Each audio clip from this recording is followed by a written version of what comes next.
I'm Max Lopez. This is the Blue Wave. Pam Bondi is labeling any sort of violence or vandalism towards Tesla vehicles or showrooms as domestic violence in a very shocking display of hypocrisy, given the president's pardon of people who committed actual violence in the halls of Capitol Hill on January 6, 2021. So let's go ahead over here to AP, where they have an article that says violent attacks on Tesla dealerships spike as Musk takes prominent role in Trump White House. Cybertrucks set ablaze, bullets and Molotov cocktails aimed at Tesla showrooms. Attacks on property carrying the logo of Elon Musk's electric car company are cropping up across the US and overseas. No injuries have been reported, but Tesla showrooms, vehicle lots, and charging stations and privately owned cars have been targeted. There's been a clear uptick since President Donald Trump took office and empowered Musk to oversee a new Department of Government Efficiency that's slashing government spending. Experts on domestic extremism say it's impossible to know yet if this spate of incidents will balloon into a long-term pattern. In Trump's first term, his properties in New York, Washington, and elsewhere became a natural place for protest. In the early days of his second term, Tesla is filling that role. Tesla is an easy target, said Randy Blazak, a sociologist who studies political violence. They're rolling down our streets. They have dealers in our neighborhoods. Musk critics have organized dozens of peaceful demonstrations at Tesla dealerships and factories across North America and Europe. Some Tesla owners, including a U.S. senator who feuded with Musk, have vowed to sell their vehicles. So let me just preface what I'm about to say by saying I'm not a fan of violence or vandalism towards Tesla vehicles. And really, it's just because it doesn't really necessarily have the effect that I think that these protesters are wanting to. And really, it kind of gives Musk and Trump an out to point the finger at the protesters who are doing this vandalism and say, hey, you guys are being over the top. Hey, look at these crazy people. And it kind of distracts and distorts the message of why what they're doing with slashing government spending is so awful and is so impactful to so many people across this country. I think that that's the message that needs to be put out there, is talking about the real world effects of Musk's Doge slashing government spending, vastly slashing across the board, many different agencies. But here's the thing, right?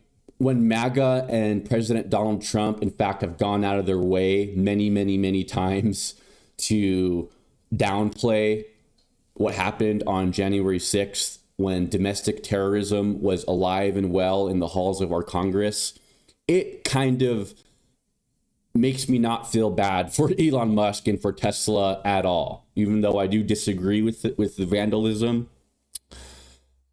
it's really hard to have any sort of sympathy for Donald Trump and Elon Musk, the richest man in the world, and his poor Tesla cars. And Pam Bondi, in fact, if you'll look here, has issued a statement saying that violent attacks against Tesla property are going to be considered domestic terrorism.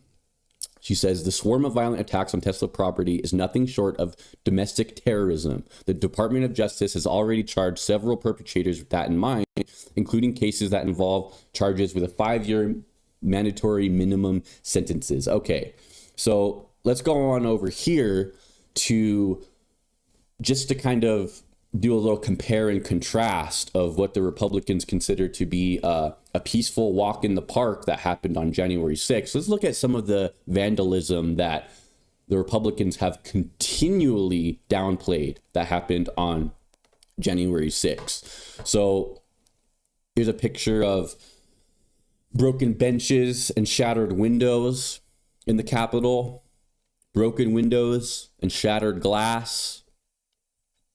More shattered glass here. Flag saying treason. Vandalism of congressional offices that occurred.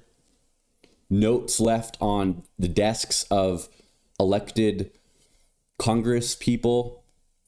I mean, this is just an awful, awful day. Who can forget this crazy dude taking the speaker's podium, and these people who set up shop at different lawmakers' desks and on the House floor. And let's look here at some of what the rioters on January 6th, that Donald Trump, one of his first actions in office was to pardon. And let's read the description of some of their activities on January 6th. David Dempsey, prosecutors said David Dempsey viciously assaulted and injured police officers at the Capitol that day, climbing over other rioters like human scaffolding to reach the front of the crowd. There he began a prolonged attack on law enforcement using his hands, flagpoles, broken furniture, pepper spray, and anything else he can get his hands on. Julian Caster, who pleaded guilty to 2 counts of assaulting police with a dangerous weapon, aimed pepper spray at officers using a bike rack to hold back rioters.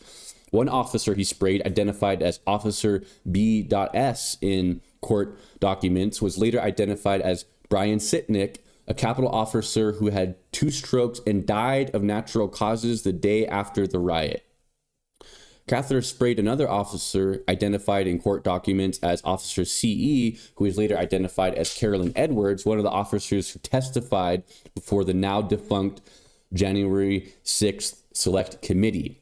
Shane Jenkins used a metal tomahawk to shatter a window on January 6th, creating a new breach point that allowed rioters to stream into the building. Once inside, federal prosecutors said Jenkins disassembled wooden furniture for makeshift weapons and hurled 9 different objects at police, including a solid wooden desk drawer, a flagpole, a metal walking stick, and a broken wooden pole with a spear-like point, which he launched like a javelin. Jenkins was sentenced to 7 years in prison. And let's not forget that many of the GOP MAGA media sphere was saying that, yes, the violent people should not be pardoned. But as soon as Donald Trump pardoned even violent offenders on January 6th, that flipped over into all these whataboutisms about, oh, well, what about all the people that protested on in the summer of 2020 in the George Floyd protests? Well, prosecute them. If they did anything illegal, if they assaulted police officers or looted or anything else crazy, prosecute them. That's the difference between the left and the right. Like, the people on the left can look at violent crime and go, yeah, that's bad, and not come up with all kinds of different excuses and justifications and rationalizations as to why it happened. I can sit here and say, please don't vandalize Tesla vehicles. It is not something that is going to have the effect that we are hoping it to have, while at the same time, look at what happened on January 6th and go, oh, yes, that was certainly an example of domestic terrorism. But MAGA can't do that, right? They have to be hypocrites no matter what.